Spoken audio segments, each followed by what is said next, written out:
Welcome to the Better Man Podcast with Ivan and Sumed. This podcast is all about how to be an optimal, conscious male in today's society.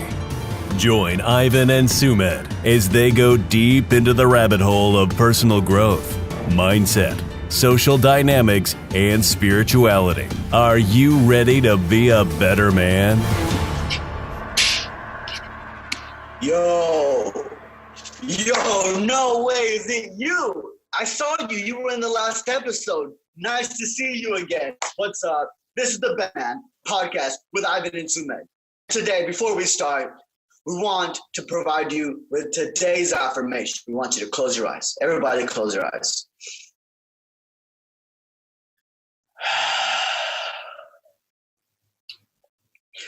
Today, I choose to be a better man.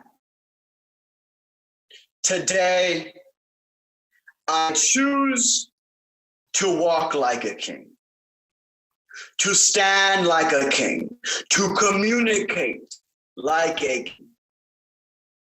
For I am what I think, and I think that I am a king. Awesome. Fuck yeah. Let's go. All right, Sumed, what you gonna say? Hey there, guys. How's it going? Thank you so much for tuning in. If this is your first time, this is going to be your favorite podcast, hands down. Ivan, my friend over here, man, he's turned from loser to leader, okay? And he's a magician, photographer, filmmaker. He's a mindset coach. He believes in clearing traumas. He's also my image consultant at times. He's always giving out free advice on his videos. And the other week, actually, Ivan told me to try drinking apple cider vinegar in the morning, and it was like a shot of pure clear-headedness. So yeah, thanks for that, man. Yo, my co-host, this guy can eat the most naan bread than anybody you've ever met in your entire Facts. Facts. I don't even know. Yo, actually, Sumed is a really intelligent guy. He's got his master's. Most people in this generation go get their bachelor's, right? Not many people take the time to go and get their master's. He's got his master's in positive psychology specifically. So he knows a little thing or two. Let's just say one thing or another. Or a shit ton of things that, you know, you have to seek the information for, you know? It's not just there, right? If the information's there, but you have to go to the information. I mean, he went to the information. He's got it, man. He's got it. Today we're going to be talking about bitches. Nah, I'm totally kidding. We're just going to talk about women, right? Yeah. What do we want to say about women? There's so much shit we can say. Right. I kind of want to start off with a little disclaimer for people listening. It's true. Always. Just so you guys know, this is our perspective. This is edutainment, okay? Entertainment infused with education. So we're not fucking mansplaining here, okay? We're massive promoters of feminine essence. However, that being said, this needs to be said. This stuff needs to be said, and this episode will help you guys out, guaranteed. And even Freud, the psychotherapist, said that the biggest mystery in the world was women. So, we don't claim to have all the answers, but we're speaking from our own experiences, right, Ivan? Definitely. One thing I keep constantly seeing, and I always have to remind myself, is that women are going to test you all the time. 24/7. Right? 24/7, bro. Like today, there's a girl, right? And she texted me, right? And she's like, is it still okay for me to come over? And I'm like, yeah, actually it's not. I'm going to bed, right? I already took a shower, and I made it seem like I'm going to bed, but it's 6 p.m. when she texted me. You know what I mean? Who the fuck is going to bed at 6 p.m.? I'm not a fucking old man, right? And she's like, oh, ha. Okay, and then she's like, okay, I'm going, right? Instead of me being like, oh no, it's perfectly fine, I'm so free for you to come, come and suck my dick, you know, it tastes good. Come and play with Nutella. Tastes of Nutella. You know what I mean? No, I was like, you have to have that playful approach with her. And still that grounded, you notice it's grounded in something. It's grounded in the reality that I know she's going to come. I'm sorry, hold on. I didn't even finish explaining. And then after that, she told me, I'm not going to come anymore because you made that joke. And I was like, she said it through text, right? So there's no emojis or nothing. So it's not necessarily very clear, like if she's joking or not. But I was like, very much grounded in the reality that she likes me. And if she doesn't like me and if she doesn't come, then I'm also fine with that as well. Because that just means like I have time for myself now. You know what I mean? If you get stood up. Yeah. I have, dude. I have. It sucks. It actually sucks.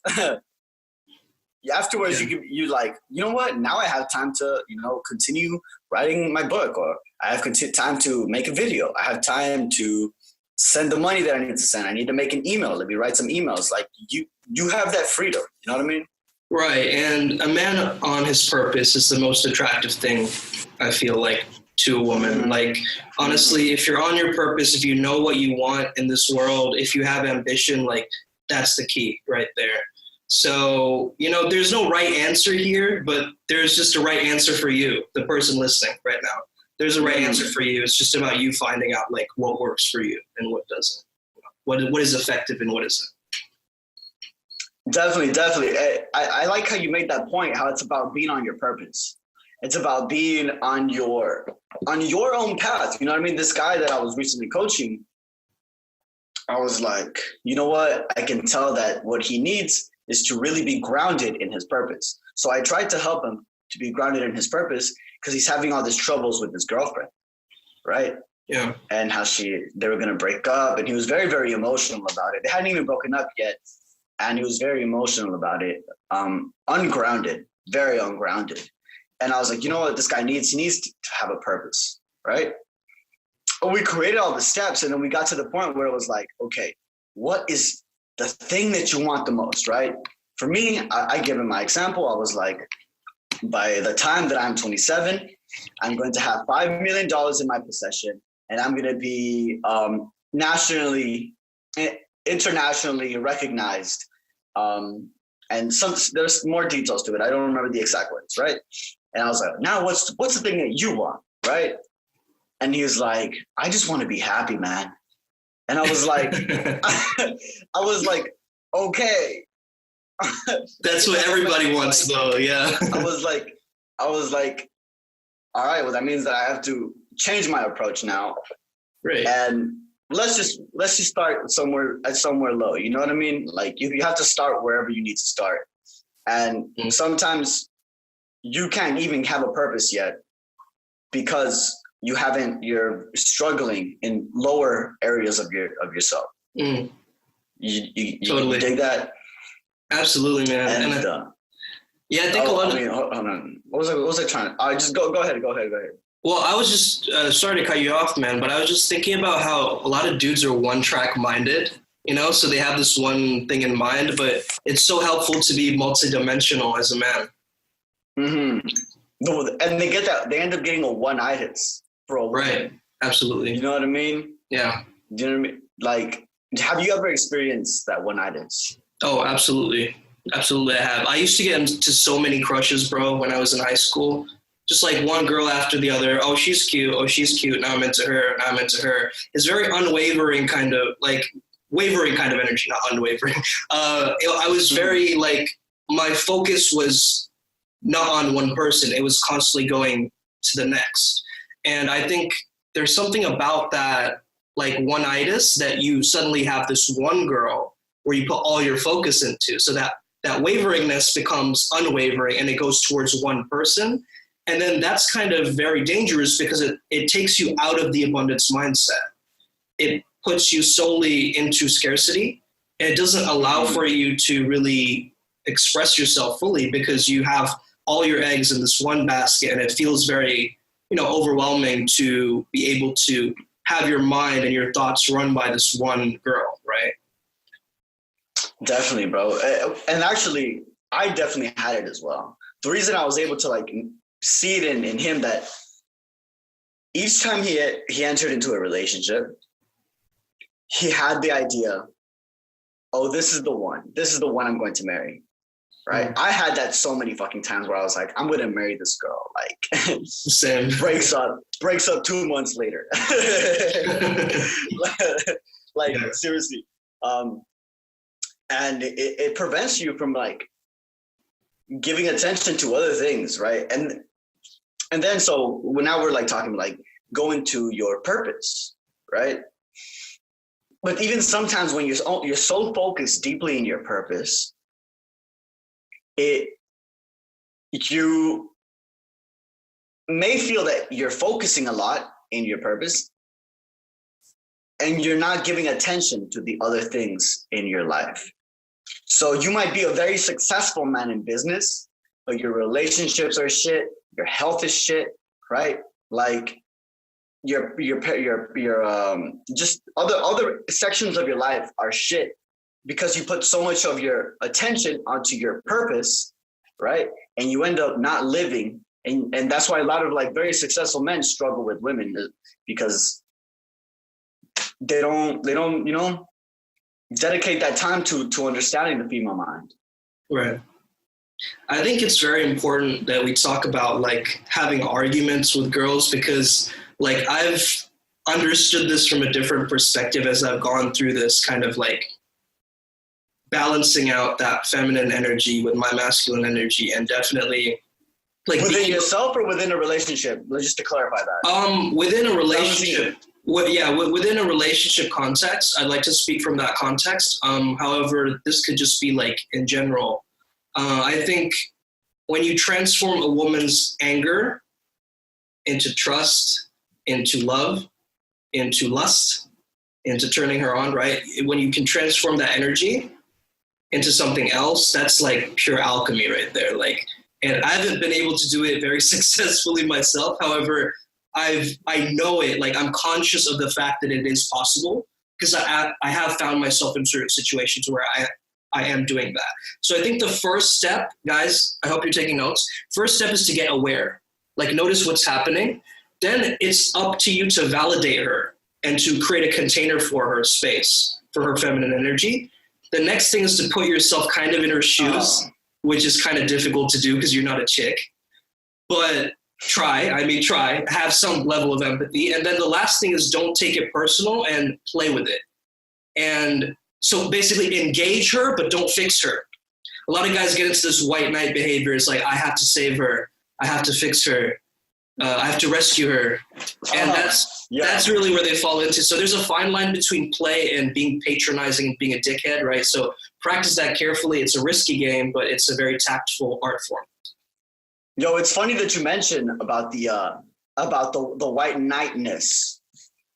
Like if a girl's telling you her problems or whatever, it's the man's inclination to be like, yeah, let me fix the problem for you. Like, let me tell you what's wrong or whatever. And that's a really big problem.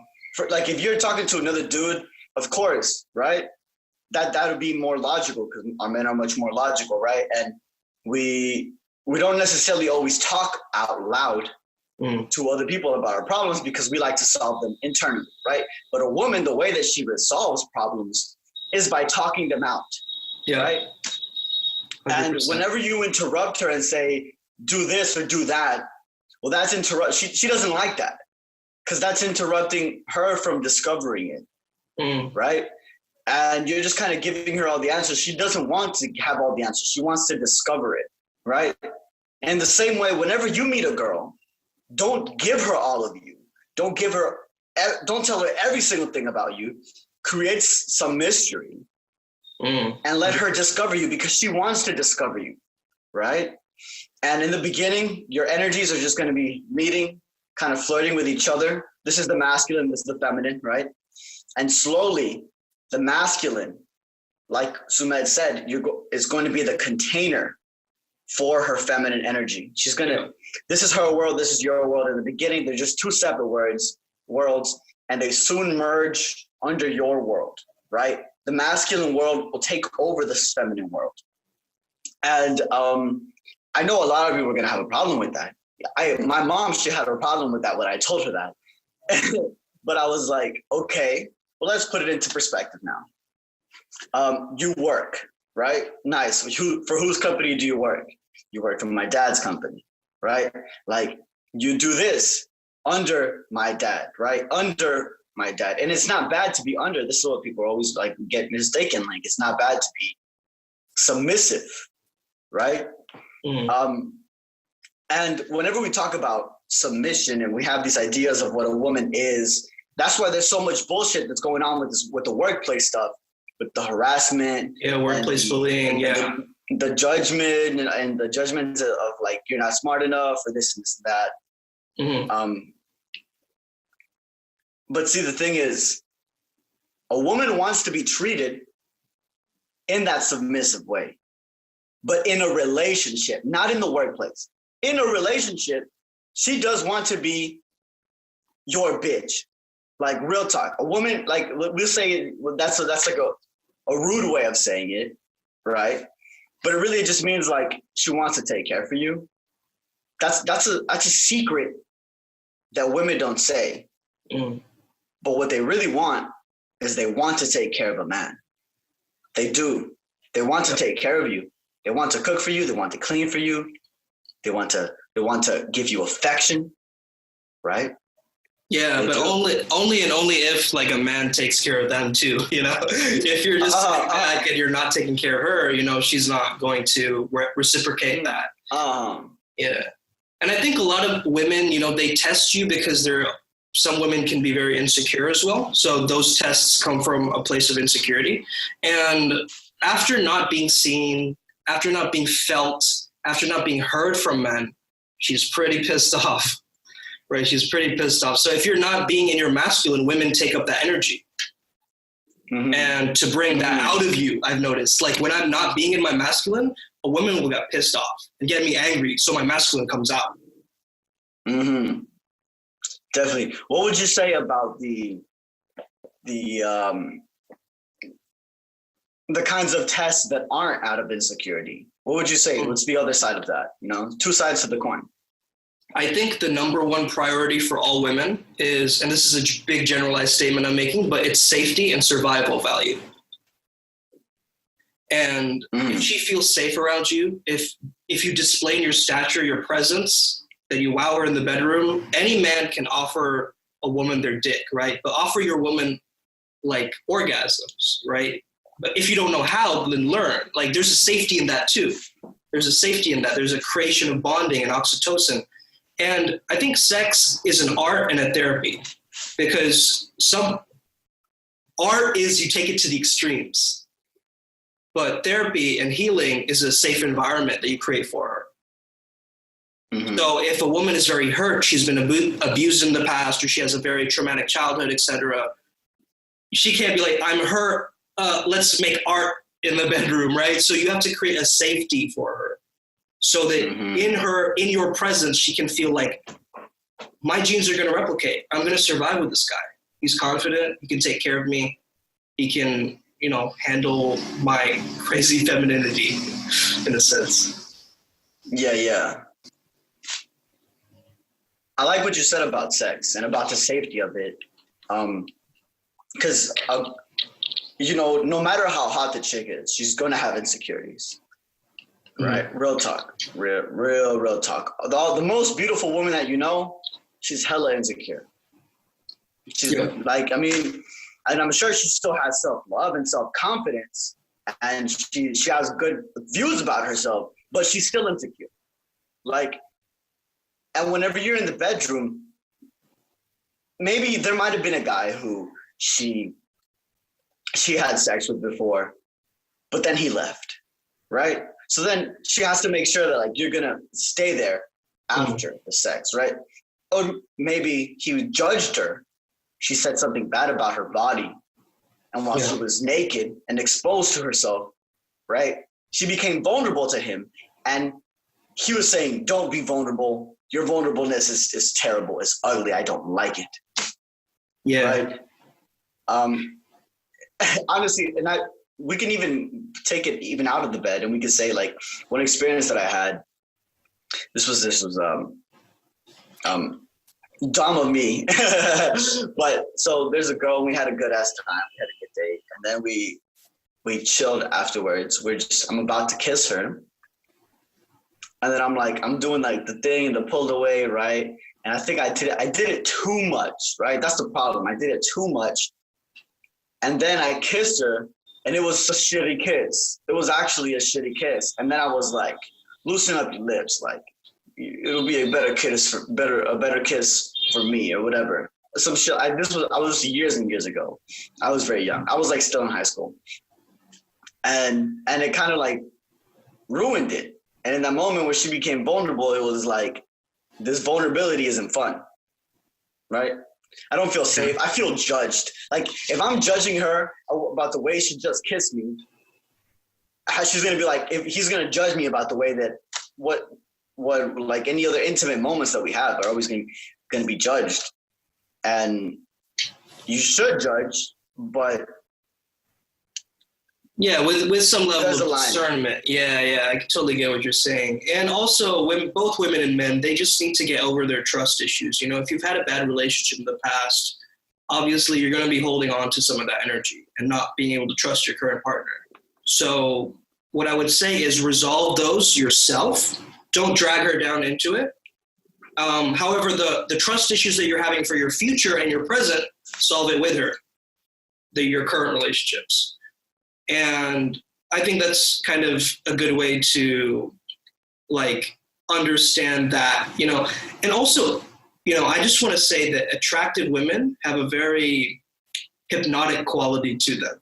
If you notice the way they're like swaying their hips as they're walking. Damn fucking straight, bro. And like that hot girl blasé is almost like she's in this trance, right? Oh, it's another guy. It's another chode. It's another dude. So she's in this trance. And it's up to you as a guy to break her out of that trance, to do something different. Now, I don't know. How do we do that? Well, what's your opinion on this, Ivan? Do you think that this is true? Okay. Yes. All right. So, I don't know if you guys have heard of the mystery method, right? It's a great method. History? What's the future in that? So, essentially, approach definite, right? Be definite, right? When you approach, you have to be like very strong and grounded and calm, right? Something we've already mentioned, what it means to be a man. And when you approach, like let's just take out all the words, let's take out what we're gonna say, what we're not gonna say.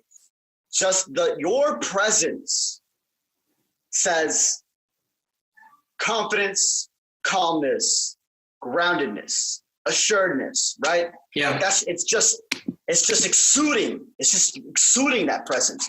So, like, you could open a girl with a compliment, or you can open her with a statement, or you can open her with a story, or you can open her. Yeah. And yeah, whatever. Opening can even be like a facial gesture or making eye contact with her across the room, like you're still opening, right? So I want you guys to think of it like your tongue at her or something. Yeah, exactly, like middle finger or something like that, you know. But the thing is, like the thing. Like that, so I don't know what that's like. Yeah, that might go both bitch, ways. Fuck you. Like that might go both ways. So I wouldn't do that too much, guys. But yeah, you can either open directly or indirectly. However, that's very different from that definiteness. Don't think definiteness means you have to open directly. You can open indirectly as well, like a situational opener where you're both waiting in line and you're making a comment about how long the line is, whatever. That's a situation that you can create a conversation out of. So it's about just being intuitive and being aware and conscious of your environment. And when you're being conscious of your environment, you're reading her facial expressions, you're reading her social cues, you're tuned into her feminine energy, and you understand her on a deeper level. Mm-hmm. Certainly. Like the other day, I did this. I was like, damn, this girl's fucking fine. I didn't want, and we were in the tube, we were in the fucking subway of London, right? And that's an awkward place to start chatting up somebody up. Like, it's very awkward. So if you want to do it, which is very possible, I've done it many times already, but you have to do it in a way, in that specific context, where it still works, right? So this is what I said. We're on the escalator, and I gave her my phone. I was like, "Excuse me, can you take a picture of me?" Right? And I didn't say like, "Excuse me, can you take a picture of me?" Like sort of seeking something else out of her, right? It was like, "Hey, take a picture of me," right? And then like she's like, and then I'm like, whatever, right? and then she handed me back my phone. Now I could stop, and then I could continue asking her about other stuff. But I was like, "Hey, look at this picture. This is funny, da da da. Like, what the heck? Like, this is so dumb." And I was like, "I know it's so random that I'm talking to you in this very weird spot or whatever, right?" And that's a very sexy thing, to engage in conversation, to engage a woman's mind in conversation. They just love that shit. If you're a good conversationalist, women love that. Yeah, man. Right? Absolutely. And then basically she started talking to me about other random shit. I don't even know where the fuck she's talking about, a piano. I had no clue. And then she took me to the piano, and she showed me around in the tube station. Apparently she's been there a few times already. I guess it was her favorite station. We walked up the escalator. We're still talking and whatnot. And then yeah, it was like, I mean, the rest is history. But in that moment, like she was oof, bro, her body was like, shut up. Fine. Fine. Yeah. Yeah, I get you. Basically. Man, and it was definite, calm, and I got what I wanted. You know what I mean? Yeah, you got what you wanted from the interaction. You got her to open up more. That's cool, man. So I think like what you were saying about mystery earlier, I just got an understanding, like when you have mystery in your dialogue, so you're not being very, like you're being definite, you're being certain, but then there's this level of like nonchalantness, playfulness, like not giving so much of yourself to the conversation. It's like, yeah, I could do anything else if I wanted to, but I'm still giving my time to you.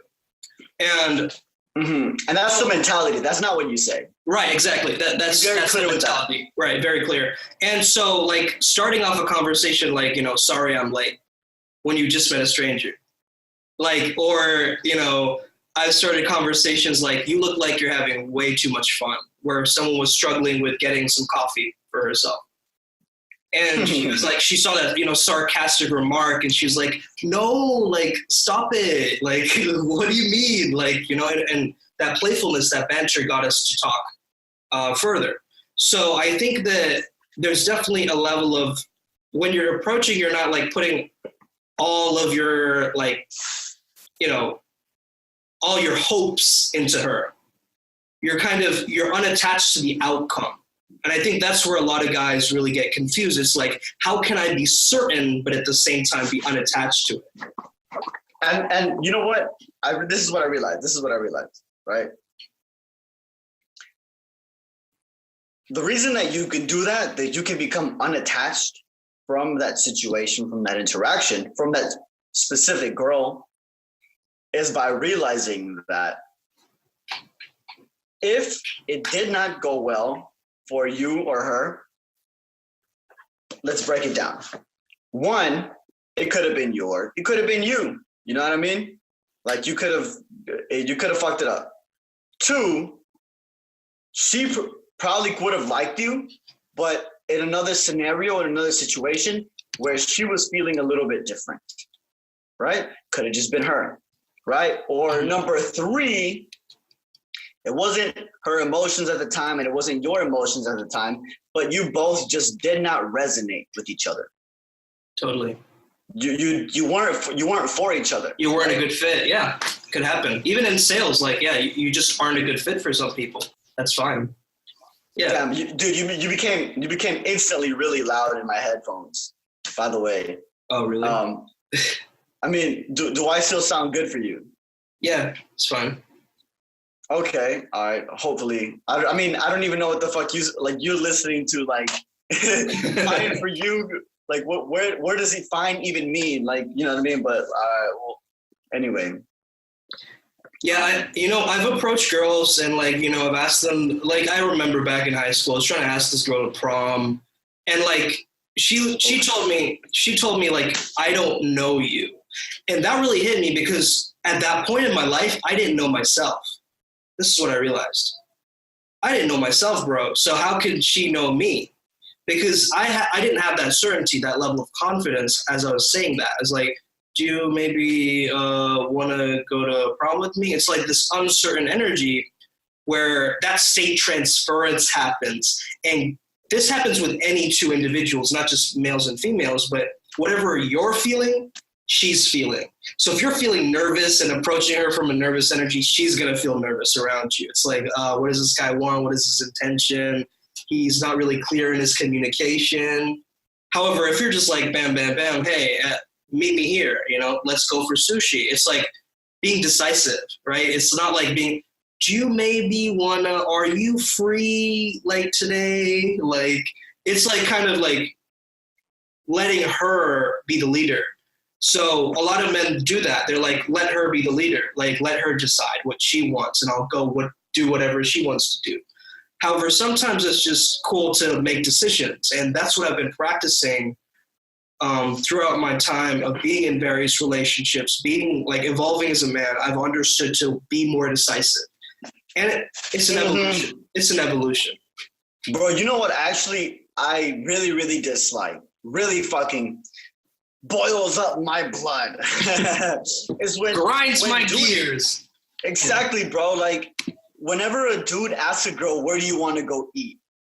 And then he gets mad at her because she can't decide where she wants to go eat. Like, motherfucker, you pick. Just say, hey, we're going to go eat here and start driving there. You know what I mean? Like, they're waiting for her to make the decision. She's not here to make decisions. She's here for you to make the decisions and for her to follow. And of course, she's going to want to have an input, right? What you can also even do is you say, hey, where do you want to eat? And then she'll be like, I like this. And I'm like, and then she's like, but I'm thinking this. And then you're like, actually, all right, we're going to go here. And you just decide, right? And then she'll like, oh, but man, now I really want this, right? And you're just like, no, we're going here. And then you show up to that other restaurant that she said after you already made the decision, right? And she becomes surprised. She's like, yay, right? Like, I got what I wanted, right? And you got what you wanted, right? She got that decisiveness. She got to see that her man was a leader. And she was still surprised by the food, right? So she got that little extra, that bonus of surprise. And she ate, she ate her fucking food and she got all happy. You know what I mean? Real talk, girls, whenever they're cranky, they're hella cranky whenever they don't eat, man. I've noticed that too. Yeah, the hangry effect. Totally. All the fucking time, bro. All the fucking time. Yo, what is the worst experience that you've ever faced with a woman? And how old were you? Yesterday. I would have to say, I don't know, worst experience. I would say the worst experience was when I was brother zoned by a girl. Fucking hate that. Yeah. This was like middle school. Hey, bro, shut the fuck up, bitch. I'm not your fucking bro. Dumb fucking whore. Yeah, bro. No, like basically this was in middle school. And yeah, she basically she gave me a lot of signals as if she was really into me. And at that point, I wasn't really like very, I didn't have any game. I didn't know what, talking to girls meant. So, she's showing me a lot of indicators of interest. Like she was using my back to write like her email address down and like things like that. I just picked up on those cues as if she's into me. And we should also finish the story and let's talk about the indicators of interest. Okay, yeah. But what was really bad about that is that she started to date my friends in front of me, and so that like just being able to experience that and having that kind of like it's like having like a really shiny car that you think is yours, and it's just like, no, we can't lease it to you. We're gonna give it to your friends. It's like, oh man, like you get crushed, right? But that lesson taught me a lot. And yeah, like she rejected me while we were dancing or whatever. It was middle school dance or whatever. But like a girl that I really liked earlier, she kind of felt pity for me in that moment, asked me to dance with her. And I was like, is this a good thing or is this a bad thing? Like, she's showing pity for this experience. And her sister came up to me, the girl who rejected me, came up to me and went like, it's not you, she's, she really likes you as a friend. She's like a brother. Like, she was like, yeah, you're like a brother to me. But yeah, in that moment, I just felt crushed, dude. That was my worst experience by far. And what did you learn from it? What did I learn from it? I learned to not live wondering whether someone likes me or not. Like, live wondering, like, and then wait till the very last moment until, and this is like just life lessons in terms of just learning from that. Like, don't wait till the last moment to tell her you like her. Show that you like her. Yeah, there you go. I was going to say. Yeah, like, tell her, like, show her with your actions that you like her already. Don't hold back and be like, already putting the frame that she's going to look at you as a friend or a brother or a companion or a person who's not sexual to her. Because at that point in my life, I had no sexual experience, right? So I would say that just being open with my speech, bless you, for, being more open with talking about these topics, about kissing, about, women, about sex, like having these discussions around her shows her that it's not a big deal.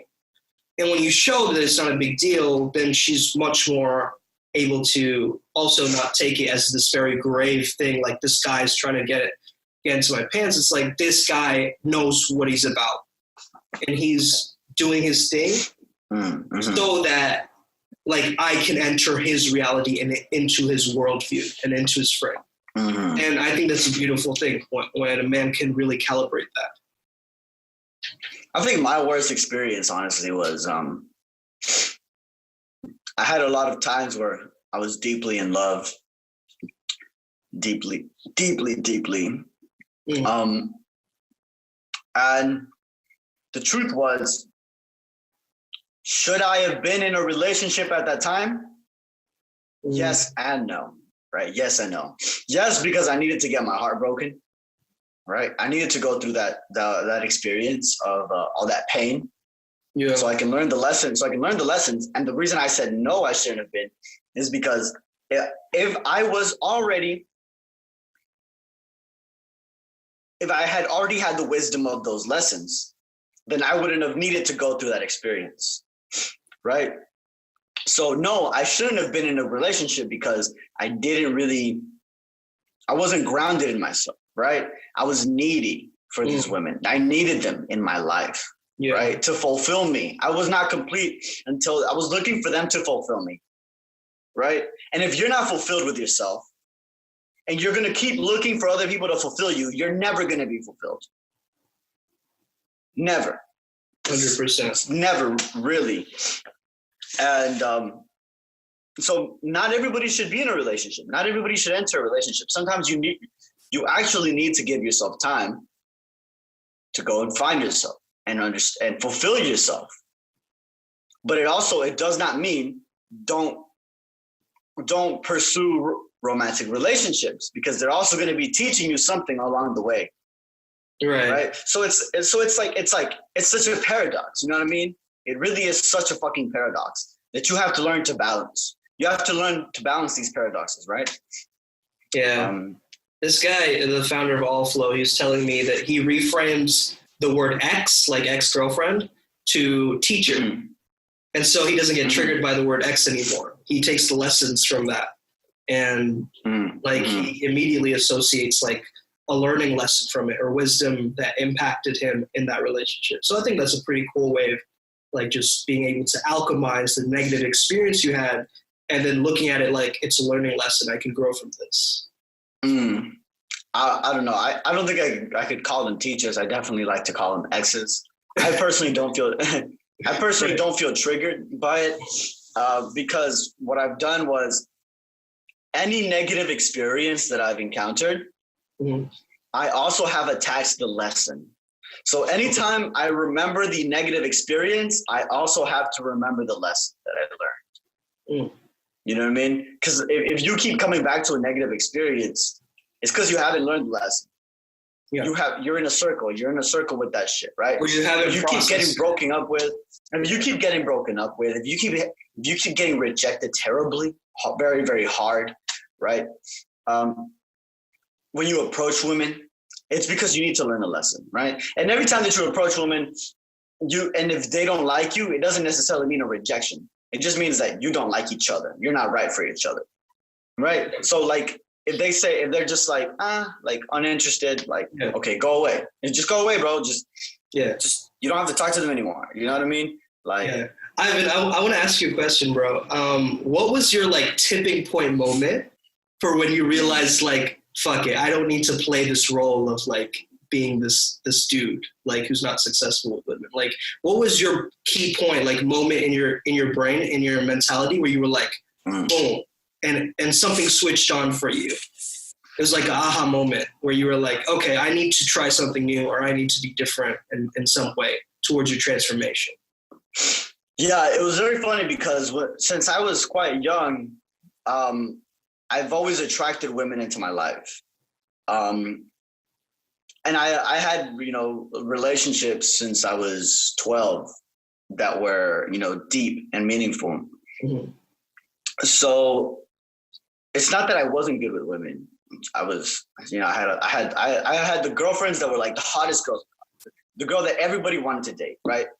Those were my girlfriends, which is cool. Like, so it wasn't even like I didn't have any game or whatever. Like, it wasn't attractive. I wasn't necessarily the guy that I wanted to be. Like, I wanted to be able to go up to a girl in the mall, into like any random situation, and have a conversation with her there, right? Not necessarily rely on my friends to introduce me to their friends, or it be from like girls that I met through school and that were in my school, right? So that was most of my problem, that I wanted to meet girls that were from other schools as well, not just from my school. And then I think when I was 18, I went through a really, really bad breakup, like crazy fucking bad. And at that point, my game level just plummeted. Died, bro. Yeah. It just plummeted, bro. It was really, really fucking bad. Like, I had so much trouble with women at that phase in my life.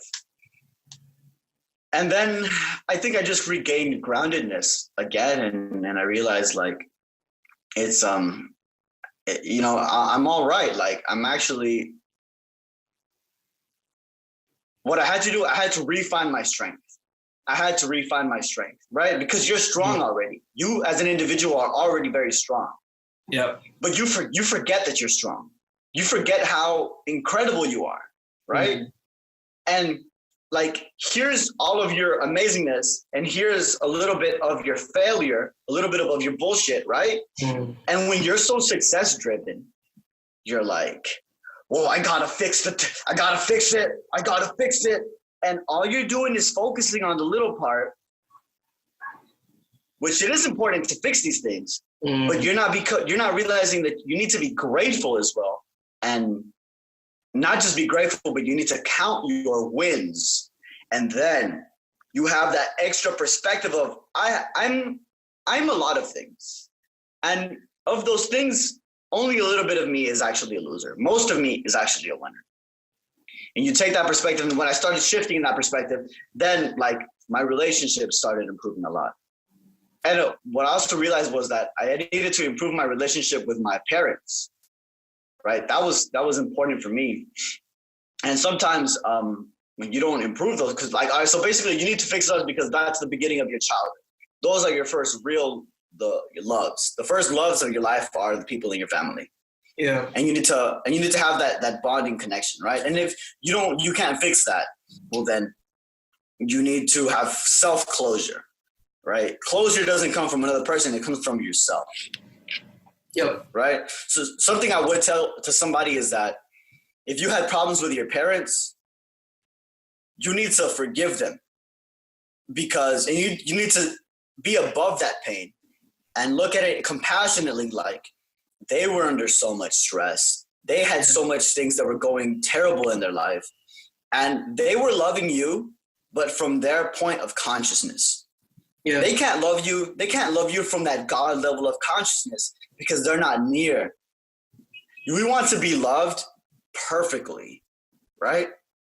That's what we want. But we cannot be loved perfectly because that perfectness comes from our level of consciousness, right? And we're expecting other people to love us from our level of consciousness, which is impossible. You have to realize that.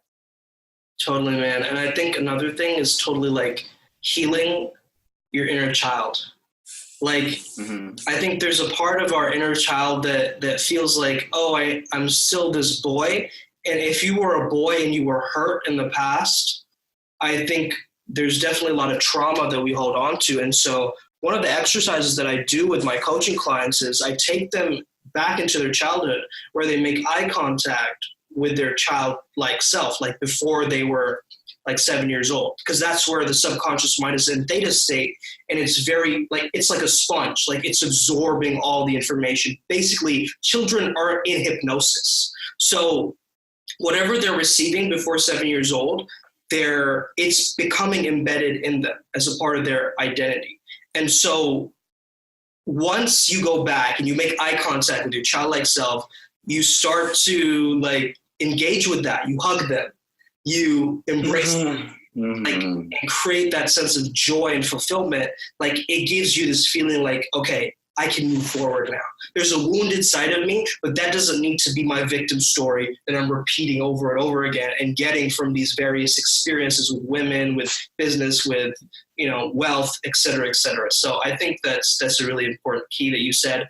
Like basically being able to confront that parental support and being able to be okay with that, like what your parents made you go through, and forgive them. That forgiveness is a gift to yourself, right? And so when you forgive them, it's like this burden, this weight has been lifted off your shoulders. Like you can use that lightness, that energy that you've just been, like you dropped it, you can use that energy now into something else and not feel this weight on your shoulders. Like we sometimes feel like we're carrying the burdens of other people. And oftentimes it's like, we're carrying the world on our shoulders. So it's like, we get like shoulder pains, we get all this like pain up here because we're actually carrying other people's worries and burdens and stories for them. Whereas that's not like our responsibility. We can't control that. We can only persuade and influence and do what we can in our circle of concern. But sometimes we take on other people's responsibilities, other people's stories, other people's timelines, and it just holds all this tension up here. And that's why a lot of guys who are struggling with making connections with women, they're all like stiff. They feel like their shoulders are like all the way, like, they're holding themselves up as this tough guy image. And you just need to let that go through release work, and this is stuff that me and Ivan both do. Like we help people through this process. So we can help you. So if any of you guys are interested in this, please shoot either one of us a message or leave a comment in the YouTube link. Or if you are on Anchor, send us a voice message because there is an option to do that. If you have a question, that's cool. Please send us a voice message and we'll include it in our episode if we can. Mm-hmm. Actually, if you're one of those guys that has had a lot of trouble with women, who's had a lot of negative experiences with women, like where the negative experiences are more than the positive experiences, what tends to happen is in your brain, right? Our brain is like a filing cabinet, right? And experiences that are similar to each other, we group them together. So if your majority of experience is negative with women, your brain is going to be like, it's going to associate women with negativity and a negative experience. And it's going to fall under the filter of your reality, right? Yeah. And we need to remove that filter, right? Put a new filter, right? Because this whole time you're just observing the world through this lens of like, women are negative experiences, broken up, not good enough, rejection, broken up, not attractive enough, not confident enough, right? And that's just how you're looking at it, and you're only projecting it further. You're only projecting it, making sure that it does happen, right? Right. If you go into a relationship with the mind that, oh, in my previous relationships, girls left me because I'm not good enough, then you're gonna find a way to make that shit happen. You're gonna find a way to make sure that she does break up with you, because that's what you're expecting, right? If you're going up expecting one thing and wanting another, that's what's gonna happen, right? And what you could even try to do now is flip it. Like if you don't want anxiety, many times when we don't want anxiety, we get more anxiety because we're like, I want anxiety, I don't want anxiety, I don't want anxiety. Yeah. And then let's switch it. Now be like, I want anxiety. You're gonna notice how you begin to conquer it, right? Yeah, so allow it. Yeah. Let's shift it into like, I want to get broken up with. I want to get rejected. I want to go through these experiences. It just makes you more comfortable. Like you remove the resistance, right? Before there was so much resistance, but now it's like, hey, you know what? It's not a bad thing. It's not a bad thing. It's important. I need to go through this. I need to go through this. Yeah, man. And a lot of men, especially, I think they have a problem feeling. I know a lot of men that I've talked to love to repress and suppress and isolate themselves and not talk to anybody. But, you know, us guys, we need to express ourselves in a way that is authentic. So if you're in an environment and you don't like it, like express that in a way that is not complaining or venting or being that angry male, but it's just like, it's cool. Exactly. Not complaining. That's very important. Absolutely. It's like, you're not complaining, but you're just like, you're expressing that angst or that anxiety or that feeling like you don't belong here. Whatever it is, that feeling can be expressed, and it can be in a sexy, attractive way. It can be in a high status way. It can be in a confident way.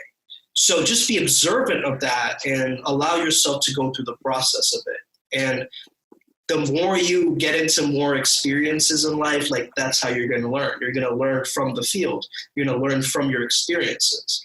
And I think a lot of guys, what they do is they associate themselves with a certain identity. Like, I am this shy person. I am the nice guy. I am the guy who gets rejected. I am this guy who, you know, is shit. Yo, hey, bro, I need to open up the door right now because there's somebody at my flat. So you can just keep talking. I'm going to only take a minute. All right, no worries. So, yeah, if you have a certain kind of identity attached to this, really what tends to happen is you start to create this pattern. It's like a broken record that keeps playing and playing over and over again. And so instead, what I want you guys to focus on is, this is not an identity. This is just a tendency. This is just a tendency for you to be, you know, seeking validation. This is just a tendency for you to want to, you know, be in the shy guy like narrative. So whenever you approach the world through that frame and through that way, it really helps to, first of all, identify like what is it that you're really trying to express, and do it from a level of complete authenticity and realism, because when you come from that space where you're being fake and you're expressing your male ego and masculinity in a fake way, where you want to be validated by her, where you want to be validated by the environment, where you want to be validated by your friends, it's like, I need all these notifications. Instead, it's like, give yourself those notifications, give yourself that pat on the back, give yourself that encouragement, and allow yourself to be your own cheerleader. I think that's really important. Guys aren't their own cheerleaders. They expect the women to be the cheerleader for them. And so when you being your own cheerleader, it's like, yes, man, you did it. You stacking your wins, like you said, man. It's like being able to acknowledge those wins and your strengths and what you're good at, and lean into them, lean into your edge, be that badass if you know it's in there. It's hidden, but it's in there. So allow yourself to lean into it. Welcome back. You know what is also a funny thing about authenticity, right? There's a debate where they're like, is it the nice guy or is it the jerk? Which is the girl like? It's just you want the nice guy, or she wants the. It's not either or, right? Yeah. It's like the reason that these dudes are approaching and they're being, these nice guys is because that's not who they authentically are. But they think that if I'm this gentleman, if I'm this white knight, if I'm this bullshit that the TV and the movies and the Disney movies have told me that I need to be, even girls, bro. Girls actually don't always know what attracts them to guys, right? And they'll tell her, like, I want a guy who wines me, dines me, brings you flowers. And then you go and do that and it doesn't work because it's not authentic to you, right? So it's not about being nice or being bad. It's just about being true and true to you. Just be real. Like that's really it. Really it, honestly. Yeah, the number one level is just genuineness towards your communication and be interesting, right? If you want her to be interested, you have to be interesting. And be interesting. Be a fucking interesting person. Like, you know what I mean? You want to attract a fucking amazing person into your life. You have to be that person first. You have to resonate at that level. At that frequency, yeah, totally. And then it will be easier to attract those things. It'll be easier to attract those amazing people into your life. Because if not, you're forcing it. And you're trying to force it, but it's not working. It's very hard when you're trying to force it. You cannot maintain it when you are forcing it. So elevate your consciousness, elevate your frequency. Absolutely, man. Yeah, I think definitely coming from a more open and light vibration, being able to approach the situation, like be that vibration that you like actually allow yourself to be that. And a lot of people, they confuse it with like, just be happy, right? That's not what we're saying here. We're saying actually lean into what excites you, like what not motivates you, but what creates that sense of passion inside of you. Like you want to lean into it and go towards it. And as a man, if you can do that in a way that's not obsessive, but it's still like this thing that you're really, really into. And if you dedicate yourself to anything, I think dedication is a big thing. Like if you can dedicate yourself to something and just put your all into it, like people start to notice that and they get attuned to that kind of frequency. So if you're speaking in a free flowing way and you're doing whatever you want, like you're going to attract those kinds of people into your life. If you're being this mirage, this fake version of yourself where you're wearing a mask, all your energy is going into that mask. And it's like, so you can be using your energy a lot more if you just drop that and allow yourself to just be like, ooh, what's real right now? What's real to me right now? Like, who can I be right now that will get me to that level of frequency? And when you ask yourself questions, it opens you up to more answers. Definitely, bro. Yo, how long have we been here? Like, wow, I think, an hour, I think, man. Almost an hour, Almost an hour. That's all right. Yo, we have members in the audience. Come on, wave. Hey. Yes, wave. No, you don't get to wave anymore. So you want to bring us with their closing statement? Absolutely, man. So I just wanted to, I put together something recently that my clients just love. It's basically called the alchemy list. And I've reframed all of these negative, reframes like, I can't do this. You replace that with the word, I won't. So this is actually really spiritual stuff. Like this is like fifth dimensional language that we're tapping into here. So, if you're interested in this guy, shoot me a message at Flow Zone Academy. That's FLOZONE Academy @gmail.com or coaching with SUME @gmail.com. And the title of the email, just put Flow Zone Academy Alchemy List, and I'll send this amazing cheat sheet over to you guys so you can tap into that flow, blast through that negative mindset, and get into a positive frame of mind where you're masculine, where you're purposeful, and you're strong. Thank you so much for tuning in. Ivan, do you have any shout outs that you want to give the people? Anything I want to say? Yeah, definitely. I do want to say that we really, really appreciate everybody who's followed, everybody who's subscribed in this very recent, it's only been very recent, so many views, good comments, and people who also messaged us giving us feedback. Mm-hmm. We really appreciate that. We take it into consideration. And I just want to say thank you for that. Like a genuine thank you for that. And yeah, just, be the best, fuck the rest. That's all I'm saying, man. Be the best, fuck the rest. All right, man. How can people get in touch with you, Ivan? Oh, yeah. Hit me up on Instagram, Odd Resilience. Find me on YouTube, Odd Resilience, ODD space Resilience. Awesome, guys. Yeah, you can hit me up also at flowzoneacademy.com. Thank you so much for tuning in, you legends, you legendary motherfuckers. All right. Thank you so much. Take it easy, and may the flow be with you, and be the best of the rest. All right. Thanks for tuning in, guys. Bless up.